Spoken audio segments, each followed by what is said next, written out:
나의 믿음은 어디에 있나? 라는 제목으로 말씀 전하겠습니다. 나의 믿음, 여기서 너희의 믿음이 어디 있느냐 말씀하셨는데 나에게 적용해서 과연 나의 믿음은 어디에 있는지, 어디에 두고 있는지 우리가 보기를 원합니다. 자, 주님께서 제자들과 함께 하십니다. 그 배에 오르셨습니다. 주님께서 그들과 함께 하시는 것입니다. 그리고 주님께서 말씀하셨습니다. 호수 저편으로 건너가자. 그러면 건너가는 거죠. 그 길에 무슨 일이 일어나더라도 가는 것입니다. 주님께서 말씀하셨으면 우리는 그 말씀을 붙들어야 되겠죠. 가는 길에 좀 어려움이 있고 그 가는 길에 풍랑이 없지 않습니다. 근데 그러한 풍랑도 하나님께서 이유가 있으신 것이죠. 하나님께서 우리의 믿음을 연단하기를 원하시는 것입니다. 우리에게서 믿음을 보기 원하시는 것입니다. 우리의 믿음이 다른 데에 있지 않기를 원하시는 것입니다. 자, 근데 그 풍랑이 왔을 때 제자들은 위험에 빠지게 되었고 얼마나 큰 위험이었는지 24절에서 보는 것처럼 그들은 곧 죽을 것 같았습니다. 얼마나 큰 위험이었는가. 이들 상당수가 지금 어부 출신입니다. 그 어부로 잔뼈가 굵은 그런 사람들이지 않습니까? 그런데 그러한 그들이 스스로에게 자기 스스로가 우린 죽었다. 이제 우린 죽은 것이다. 스스로에게 사형 선고를 내릴 정도면 엄살이 아니고 정말 대단한 큰 그전에 경험해보지 못했던 그런 폭풍이었을 것입니다. 그런 것이 오는 것이죠. 우리도 마찬가지죠. 주님 믿기 전에는 그런 어려움이 없었습니다. 어려움이 있었다 할지라도 이런 정도의 어려움은 없었어요. 차원이 다른 것입니다. 그런 게 우리에게 있을 수 있어요. 여러분들 주님 믿고 나가지고 꽃길만 걸을 생각하지 마십시오. 우리가 가는 길은요, 주님이 가신 길은요, 가시밭길이에요. 주님이 걸어서 가신 길은요, 십자가의 길입니다. 채찍에 내려치고 그리고 사람들의 조롱이 있고 그런 길이었단 말이죠. 우리도 그 길을 따르라고 말씀하시는데 오늘날 많은 사람들이 꽃길만 걸으려고 해요. 예수님 믿으면 하는 일이 잘 되고 범사가 잘 되고 건강하게 되어지고 그것만 바라는 것이죠. 그건 주님을 따르는 길이 아닌 것입니다. 자, 이런 말씀이 왜 있는 것입니까? 우리에게 주님을 따르는 길이 어떤 길인가를 보여주시고 또 우리가 그런 믿음의 각오가 돼 있기를 바라시는 것이죠. 우리가 이 세상에 마지막 때 더 어려운 때가 올 것인데 밤중에 그 밤이 지나면 이제 주님께서 오실 텐데 교회 시대가 끝나면 마지막은 칠흑 같은 어둠이죠. 새벽이 오기 전에 가장 어둡다 그럽니다. 우리 가장 어려운 때를 지나가게 될 것이. 그래도 감사하잖아요. 우리 주님 오시면은 우리가 휴거될 것이니까. 우리는 무덤에 들어가는 그런 경험하지 않고 올라갈 것이죠. 그러니까 우리는 좀 더 어렵더라도 또 그 감사할 수가 있는 것입니다. 감사해야죠. 자, 제자들은 곧 죽을 것 같았습니다. 두려웠겠죠. 엄청 두려웠겠죠. 그리고 막 주님을 붙들고 막 매달립니다. 곧 죽을 것 같을 때, 곧 죽어도 감사. 다니엘 같았으면 어떻게 했을까요? 다니엘 같았으면 감사했을 것이죠. 곧 죽을 것 같아도 그 가운데서 항상 기뻐했을 것이고 감사했을. 왜요? 차이가 뭔지 아십니까? 다니엘은 주님을 알았잖아요. 그렇죠? 그러니까 이제 죽게 되었을 때도 감사했습니다. 하던 대로 전에 하던 대로 그냥 기도했습니다. 차이가 그것이에요. 이들은요 아직 주님을 몰라요. 그래서 뭐라고 불렀다고요? 선생님이라고 불렀죠. 우리도 마찬가지죠. 왜 우리가 두려워하죠? 주님을 모르는 거예요. 어느 정도로 할까요? 선생님 정도로. 내 인생의 어떤 그 멘토 정도로. 나의 삶에 어떤 도움을 주는 어떤 그런 정신적 지주 정도로. 여러분들 이 말씀을 듣고 내 삶에 어떤 도움이 되는 어떤 그런 말씀 정도로만 들으시면 안 되는 거죠. 우리는 불신자들처럼 예수님을 4대 성인 중에 한 분 정도로 그렇게 알면은 안 되는 것입니다. 여지없이 믿음은 파손하고 맙니다. 주님 오실 때까지 우리 믿음 못 지켜요. 조금 어려움이 있으면 환란이 있고 그러면 어딘가 모르게 물에 빠져요. 잠수 타버립니다. 안 보여요, 안 보여. 교회에 안 보인단 말이죠. 그래서 오늘 여러분들 다시 말씀을 통해서 여러분 믿음을 견고히 하시고 여러분의 믿음이 과연 어디에 있는지, 어디에 두고 있는지 돌아보시면서 말씀을 들으시기를 바랍니다. 자, 우린 이런 어려움들, 똑같은 내용은 아니지만 이 세상을 살아가면서 어려운 일들을 만나게 됩니다. 도저히 꽉 막혀서 정말 어떻게 해볼 수 없는 그런 지경에 이를 때가 있습니다. 앞이 노란 것 같은, 정말 앞이 노래가 아니라 앞이 캄캄한 그런 일들도 만나게 되죠. 여러분에게 그런 일은 어떤 일입니까? 어떤 분은 그것이 이제 물질에 어떤 분들은 약해요. 그래서 돈이 없고 뭐 사업이 망하고 이제 그러면은 그런 지경에 놓이겠죠. 어떤 분에게는 사람과의 관계가 정말 나를 괴롭게 만들고 힘들게 만들고 정말 죽을 것 같은, 그러니까 정말 죽고 싶을 것 같은 그런 일로 다가올 수도 있을 것입니다. 그렇죠? 그런 관계가 틀어져서 그 심적 고통이라는 일을 말할 수 없을 것입니다. 어떤 분에게는 건강상의 어려움일 수 있겠죠? 건강이 안 좋으면, 또 어떤 건강이 안 좋은 것 같은 어떤 이상 증세가 있으면 두렵습니다. 앞이 캄캄해집니다. 어떤 분에게는 사고나 또 재난이, 그런 어려움이 있을 것입니다. 사람마다 각자 자기에게 처한 그런 것들이 가장 크게 와닿고 그것이 가장 큰 어려움일 것입니다. 자, 여러분 그런 일을 만날 때 어떻게 하십니까? 자, 제자들은 어떻게 했죠? 제자들 24절에서 보는 것처럼 그들은 주님을 불렀습니다. 그런데 선생님이라고 불렀지만 어쨌든 주님을 불렀습니다. 자, 우리에게도 어려움이 와요. 왜 주님께서 그런 어려움을 허락하시는가요? 주님을 좀 찾으라고, 주님을 부르라고, 그리고 그것을 통해서 주님이 어떠한 분이신지를 알게 하시려고 우리에게 그런 일들을 허락하시는 것이죠. 근데 생각해 보십시오. 정말이에요.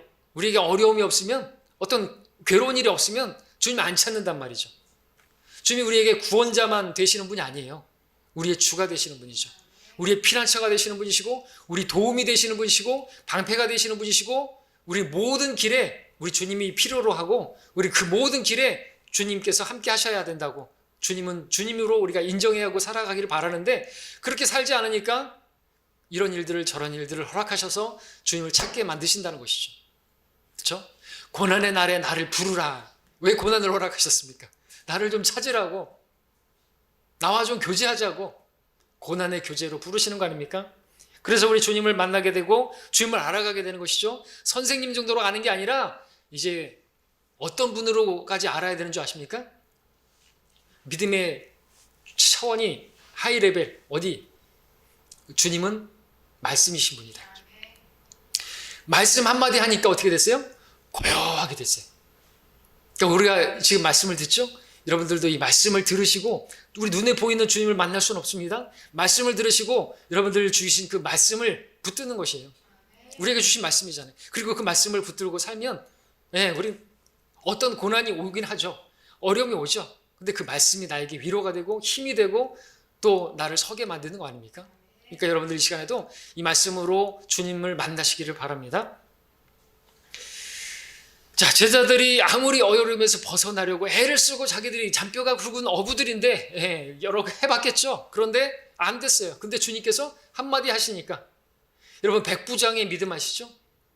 한 말씀만 하옵소서, 그러면 내 종이 나을 줄 압니다. 와, 놀라시죠? 이렇게 큰 믿음을 본 적이 없다 그러죠. 주님께서도 여러분들 보시기 원하시는 믿음이 그것이죠. 우리 주님은요, 말씀이신 분이에요.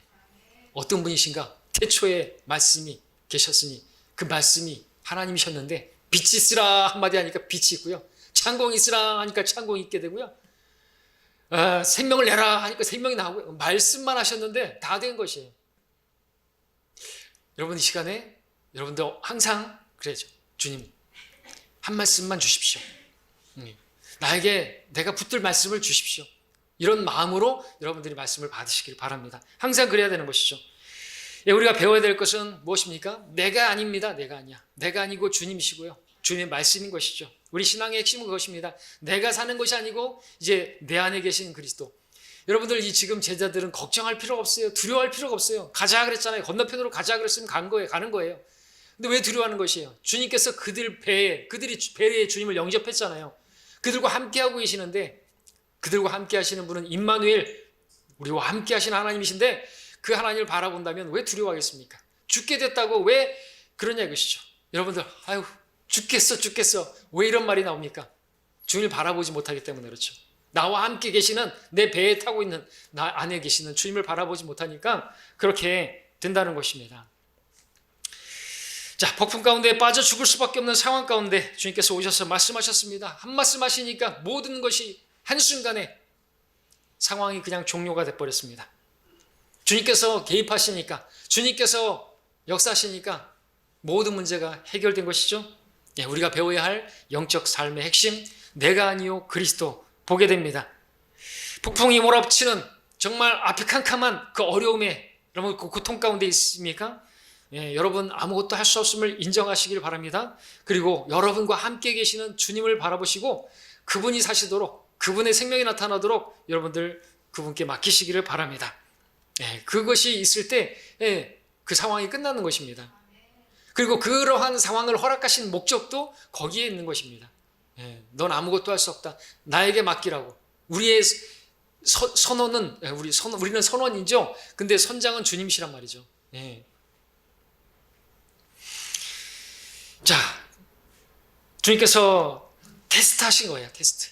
25절 상반절을 다시 읽으면 주께서 그들에게 말씀하시기를 너희의 믿음이 어디에 있느냐.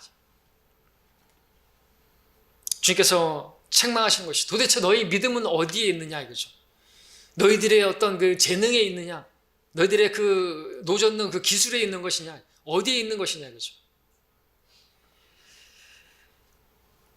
자, 이 질문은 폭풍을 만난 이 제자들뿐만 아니라 오늘 인생의 폭풍을 만난 저 여러분들에게도 동일하게 하시는 질문이신 것이죠.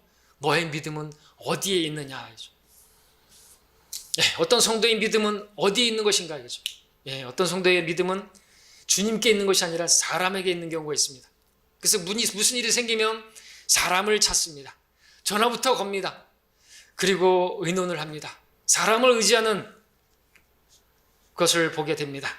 무슨 일만 생기면 사람부터 찾습니다. 자신의 멘토를 찾습니다.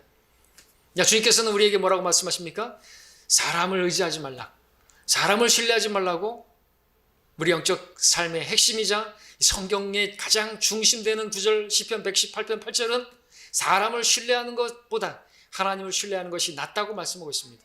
우리 신앙의 중심. 근데 많은 경우 우리는 이런 말씀 왜 중심에 있겠습니까? 우리의 중심에는 눈에 보이는 사람을 의지할 때가 많기 때문에 그렇죠. 그것이 내 부모이든 그 누구든지. 자, 우리 믿음은 하나님께서 사람에게 두지 않기 원하시고 주님께 두기를 원하시는 것이죠. 사람에게 두고 있다면 주님께서는 질투하실 것입니다. 우리를 너무나 사랑하시는 분이시기 때문에 또 질투하시는 분이신 것입니다. 사랑도 마찬가지죠. 내가 누군가를 하나님보다 더 다른 뭔가를 사랑하면요, 하나님이 질투하는, 소멸케 하는 불이신 것입니다. 이삭을 사랑한 아브라함에게 말씀하시죠. 네가 사랑하는 독자 이삭을 바치라. 자, 주님께서는 여러분에게 물으십니다. 너의 믿음은 어디에 있느냐? 어떤 성도는 그 믿음이 돈에 있습니다. 자신이 가진 재물에 있습니다. 통장에 있습니다. 통장을 바라보면 마음이 막 놓여요. 근데 주님께서는 우리에게 그러한 것에 또 하나님과 재물 동시에 섬길 수 없다, 동시에 존중할 수 없다고 말씀하십니다. 그 재물은 불확실한 것이라고 말하고 있습니다. 그것은 있다가도 없을 수 있다고 말하고 있는 것이죠. 없다가도 있을 수 있는 것이고, 만약 우리의 소망이 그 돈에 있고 재물에 있다고 한다면 그 돈이 없어지면 우리 소망도 없는 것이에요. 그럼 소망을 잃어버리면 어떻게 되는 줄 아십니까? 사람들이 다시 일어날 힘이 없으면 죽는 것이, 노숙자가 되든지 자살하든지 소망을 어디에다 뒀기 때문에, 돈에 뒀기 때문이라는 것이죠. 주께서는 우리에게 말합니다. 부유한 자들에게 명하여 마음이 교만해지지 말고 불확실한 재물에 소망을 두지 말며 오직 우리에게 모든 것을 풍요하게 해주셔서 향유케 하시는 살아계신 하나님께 두라고 하라.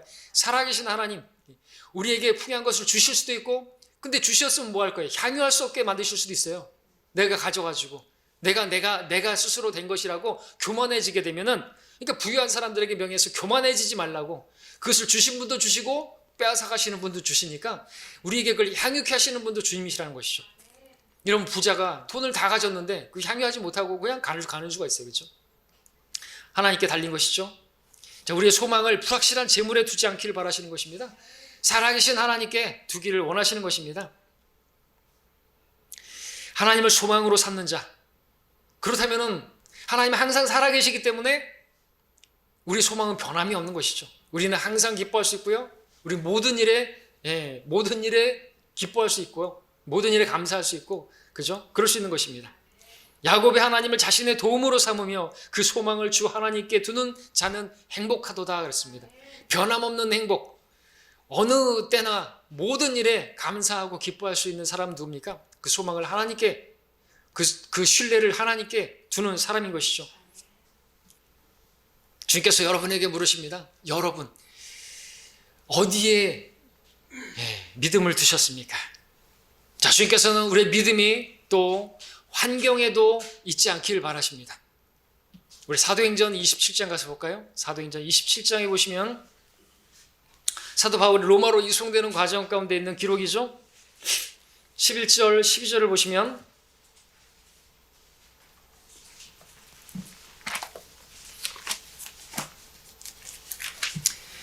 27장 11절, 12절입니다.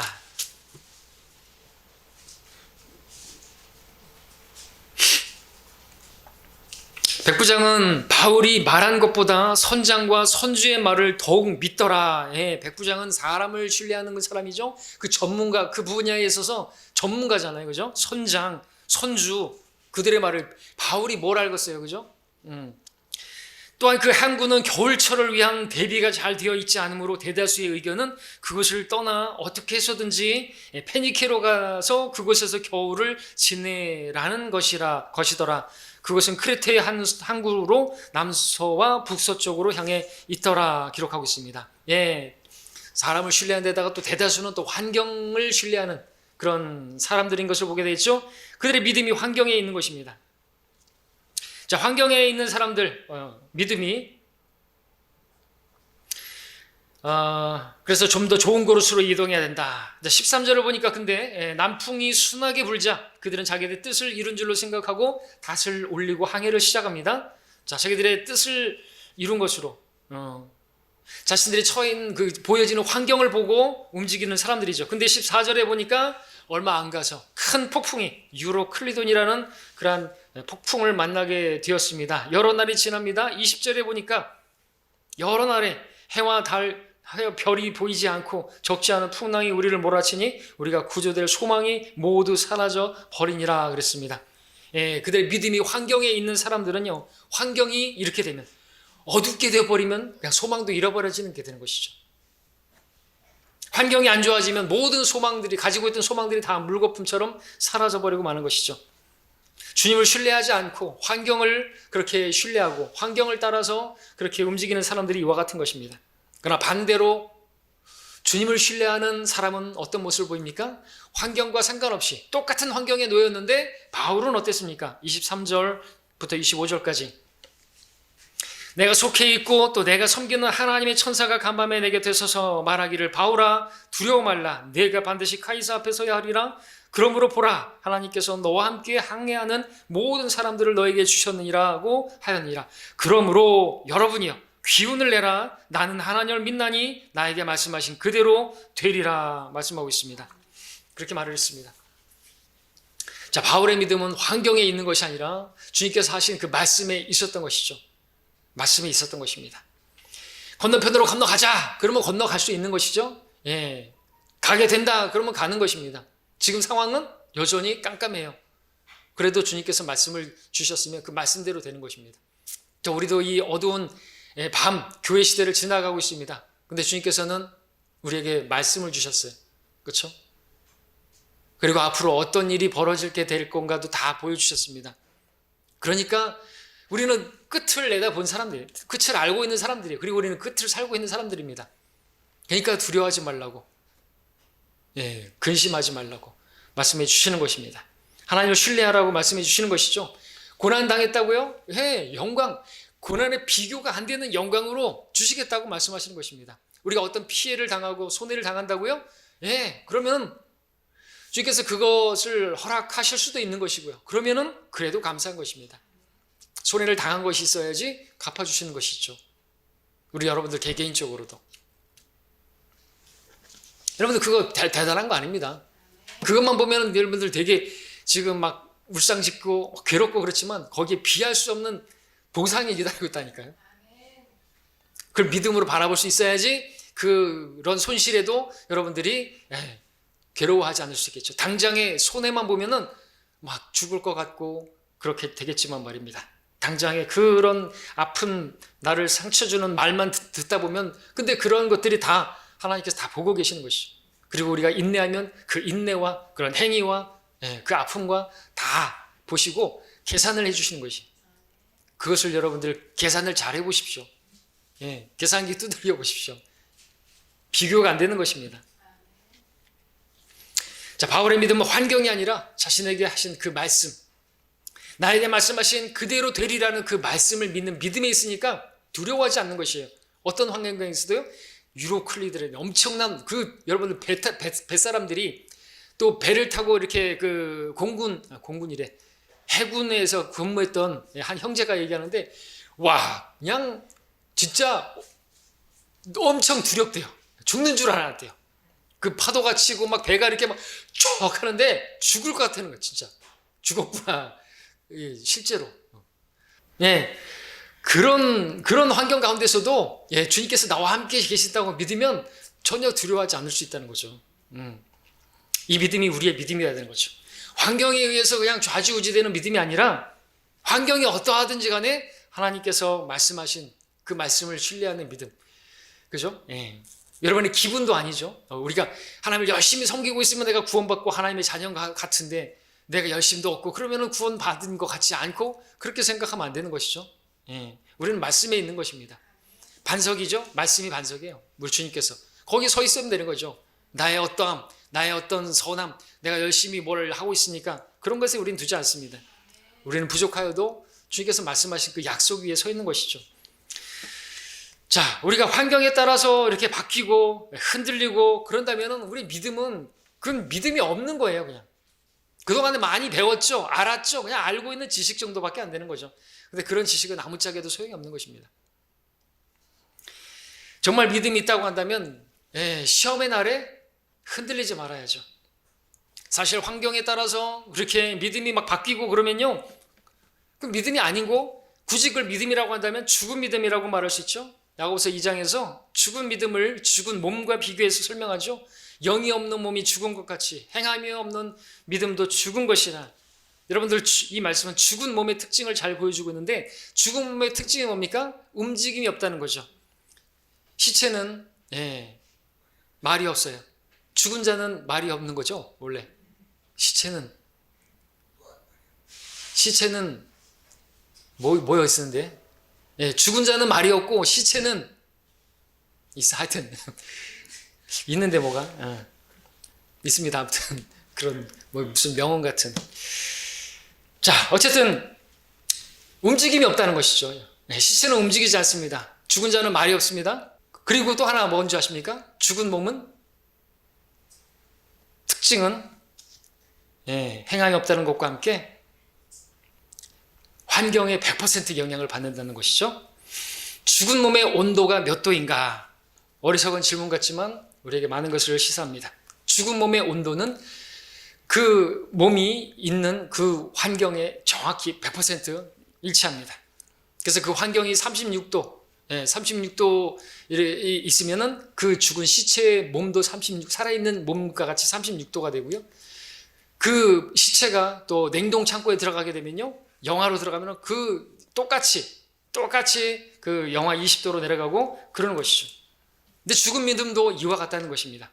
환경에 따라서 100% 그 영향을 받아서 그 환경이 어두우면 그냥 믿음도 없어요. 어두워버려요. 얼굴도 어두워져 버리는 거죠. 근데 살아있는 믿음은 어떻습니까? 죽은 믿음이 죽은 몸과 같이 살아있는 믿음도 살아있는 몸과 같죠. 살아있는 몸은요, 어떤 환경에 놓이든지 간에 큰 차이가 1, 2도 차이 조금 날 수는 있겠지만 항상 36.5도를 유지하고 있죠. 어느 환경에 넣든지 간에 시베리아를 가든지 아프리카를 가든지 간에 그 온도는 36.5도에서 별 차이가 없단 말이죠. 이게 살아있는 믿음이죠. 살아있는 몸과 같이. 자, 이렇게 환경에 지배되지 않는 믿음이 주님께서 우리에게 바라시는 믿음인 것입니다. 근데 많은 경우 사람들이 사람에게 믿음을 두고 있고 물질에 믿음을 두고 있고 환경에 믿음을 두고 있다라는 것입니다. 그러나 환경에 믿음을 두게 되면요, 두려워할 수밖에 없어요. 그 백부장과 또 그 함께 배에 탔던 사람들 다 두려워했잖아요. 바울 빼고. 그러나 환경을 바라보지 않고 주님을 바라보는 사람은 두려워하지 않을 수가 있습니다. 그렇죠? 우리 마태복음 14장을 보겠습니다. 또 잘 아시는 성경에 보면 이 어부들은 이 뱃사람들을 참 많이 등장시키고 어부를 부르신 것도 의미가 있는데 우리가 이렇게 이 세상을 항해하는 우리들이기 때문에 그렇죠. 마태복음 14장 28절 31절까지 읽겠습니다. 그러자 베드로가 주께 대답하여 말씀드리기를 주여 만일 주님이시거든 나에게 명하여 무리로 주께 오라 하소서라고 하니 주께서 말씀하시기를 오라 하시니 베드로가 배에서 내려 예수께 가려고 무리로 걸어가더라. 그러나 바람이 사나워지는 것을 보고 두려워하니 가라앉기 시작하니라. 그가 소리질러 말하기를 주여 나를 구해 주소서라고 하더라. 예수께서 곧 손을 내밀어 그를 붙드시고 그에게 말씀하시기를 오 너희 믿음이 적은 자야 어찌하여 의심하였느냐 하시니라. 베드로 믿음은 있었어요. 적었을 뿐이죠. 처음에 믿음은 좋았어요. 주님을 바라보는 그 믿음, 주님께서 하신 말씀만 없어서 오라, 예, 갈 수 있습니다. 우리도 그렇게 처음에 시작합니다. 믿음으로 시작합니다. 그런데 테스트, 왜 갑자기 또 이런 일이 생겼을까요? 예, 가는데 바람이 왜 갑자기 사나워지는 것이에요? 예, 주님께서 테스트하는 것이죠. 믿음이 적다 이거죠. 바람이 불고 태풍이 불고 감사하셔야 돼요. 여러분의 믿음을 그 믿음의 저울에 여러분들이 달아보시는 거죠. 메네메네 테켈 우파르신 달아보시고 세워보시기를 원하시는 것이. 그리고 여러분들에게 너희에게 믿음이 있느냐? 그 믿음을 하나님 앞에 입증해 보이라고 말씀하시는데 그걸 내가 입증해 보일 수 있어야 되죠. 나의 믿음이 이 정도. 그리고 어떤 부끄러운 모습을 보이게 되면 또 여러분들 그때 깨지는 것이죠. 와, 정말 나 이 정도밖에 안 되는구나. 그런 게 없었다고 한다면, 그런 시험이 없었다고 한다면, 여러분 학생들도 시험을 왜 치르는 겁니까? 자기가 그동안 공부했고 배웠으면은 테스트를 봐야 되잖아요. 그죠? 내가 이 정도밖에 안 되는구나. 내가 이 정도 됐구나. 와, 이 정도네? 테스트가 필요한 거죠. 시험이 필요한 것입니다. 그러니까 여러분들 시험 안 당하길 바라면 안 되는 거죠, 사실은. 그래서 우리가 시험을 당하면 그것을 기쁨으로 여기라 그랬지 않습니까? 여러분들 시험 보는 것이에요. 공부 잘하는 사람들은 시험이 기다려지죠. 그죠? 믿음 좋은 사람들은 시험이 오면 오히려 기뻐합니다. 믿음이 없는 분들은 시험이 오면 와, 주님 믿는데 왜 이렇게 돼? 아니, 주님과 함께 하는데 왜 이렇게 돼? 이렇게 되는 거죠. 근데 성경을 보십시오. 주님과 함께 했더니 바울은 어떻게 돼 살았습니까? 주님과 함께 하고 있는 제자들은 갑자기 왜 이런 일이 오는 것입니까? 서두에서 말씀드렸던 것처럼 주님과 함께 하면요, 그런 길이 있어요. 그리스도 안에서 경건하게 살고자 하면 박해도 있고요, 어려움이 있습니다. 자, 이 베드로를 보면 환경을 바라보면 당연히 두렵죠, 그죠? 그리고 또 무리를 걷고 있다고 자기가 생각하고 있는 걸 이 말씀 안 되는데 갑자기 자기 현실을 지금 깨닫게 된 거잖아요. 갑자기 현실을 깨닫게 되면서 내가 지금 물에 떠 있네. 자기 현실을 바라보게 되면 물에 빠지죠. 당연히 빠져야 된다고 생각한다면 그렇게 발 수밖에 없죠. 자, 근데 주님께서 우리가 환경을 바라보지 않길 바라시고 여기에서는 우리 히브리서 말씀이 기억나죠? 우리 믿음의 창시자요 완성자이신 예수를 바라보자. 그 주님을 바라봐야 되죠. 그러면 빠지지 않습니다. 우리에게 제일 필요한 것이 것입니다. 주님 바라보는 것이죠. 어디 계십니까, 주님? 나를 버리지도 않으시고 나를 떠나지도 않으시는 분이라고 말씀하고 있죠. 나와 항상 내 안에 나와 동행하시는 분을 우리가 바라볼 수만 있다면, 계속해서 믿음으로 바라볼 수 있다면 우리는 빠지지 않습니다. 실족하지 않는다는 거죠. 우리 믿음이 파선해가지고 세상으로 잠수타지 않는다는 것이죠. 왜 어떤 교회에 우리 어떤 사람이 왜 안 보이는 줄 아십니까? 주님 바라보는 데서 돌이켰기 때문이죠. 다른 게 아닌 거죠. 세상을 바라보니까, 그죠? 주님과 세상 사이에서 질팡하다가 그냥 빠지는 것입니다. 마찬가지에 우리도 너무나 당연한 말씀, 너무나 많이 들었던 말씀이죠. 사람을 신뢰했다가 떨어져 나간 사람도 있고, 재물을 사랑해서 떨어져 나가는 사람도 있을 것이고, 환경에 의해서 실족한 사람도 있고요. 또 주님을 한마디로 말하면 다 그런 주님 바라보는 데서 돌이켰기 때문에 다 세상으로 간 것이고 실족한 것이고 또 어떻게 된 것이고 한 것이죠. 우리 교훈을 받아야 되는 것입니다. 자, 본문에서는 폭풍을 만나 죽을 수밖에 없는 환경에 처했던 제자들에게 너희의 믿음이 어디에 있느냐라고 물으셨습니다. 어디에 있느냐? 그것은 그들의 믿음이 사람이나 물질이나 환경에 두지 않기를 바라시고 오직 주님께 두기를 바라시는 것입니다. 그 목적으로 우리에게 어려움이나 어떤 괴로움이나 그런 것들을 허락하시는 분이시죠. 정말 주님께 마음을 완전히 맡기기를 바라시는 것이죠. 그러면 우리는 괴로워할 필요 없고 두려워할 필요도 없어요. 주께서는 마음을 주께 의탁하는 사람을 완전한 화평 속에 지키시리니 이는 그 사람이 주를 의뢰함이니라. 하나님께서는 우리 마음이 주님께 완전히 이렇게 맡겨지기를 바라시는 것이죠. 환경에 따라서 이렇게 환경에다가 마음을 두면은 그 환경에 따라서 올라갔다 내렸다 하는 것입니다. 롤러코스터 신앙이 되겠죠. 사람을 따라 옮겨 다니기도 원치, 사람이 잘못되면 나도 같이 잘못돼요. 그렇죠? 내 가족 중에서 내 부모의 어떤 신앙에 내가 의존하고 있다. 부모가 잘못되면 다 같이 잘못되는 거 아닙니까? 물질을 사랑함으로써 우리가 두 마음을 품지 않기를 원하시고 바람에 밀려서 이리저리 요동하다가 결국에 침몰하지 않기를 바라시는 것입니다. 주님을 의뢰함으로 마음을 주님께 의탁한 사람, 그 사람은 요동치 않는 것이에요. 세상에 파도가 있어요. 있을 수밖에 없어요. 예, 코로나에 막 이렇게 이런 것도 있고 더한 것도 변종 바이러스도 올 수도 있어요. 예, 그래도 주님께 마음을 의탁한 사람들은 상관없이 변함없이 전에 하던 대로 주만 바라보고 주님을 가까이 하고 주님과 거리 두지 않고 그렇게 주님을 섬길 수가 있는 것이죠. 왜냐하면 주님께서 그렇게 주님께 마음을 의탁한 사람을 주님께서 그 사람을 지켜주시는 것이죠.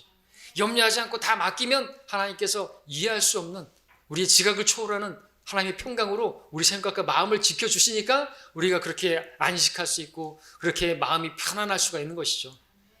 사실 내가 나에게 어떤 무엇이 나를 그렇게 지켜주는 건 아닌 것입니다. 그렇죠? 주님께서 주셨기 때문에 그렇죠. 화평을. 우리 함께 고린도후서 4장을 가볼까요? 4장 7절입니다.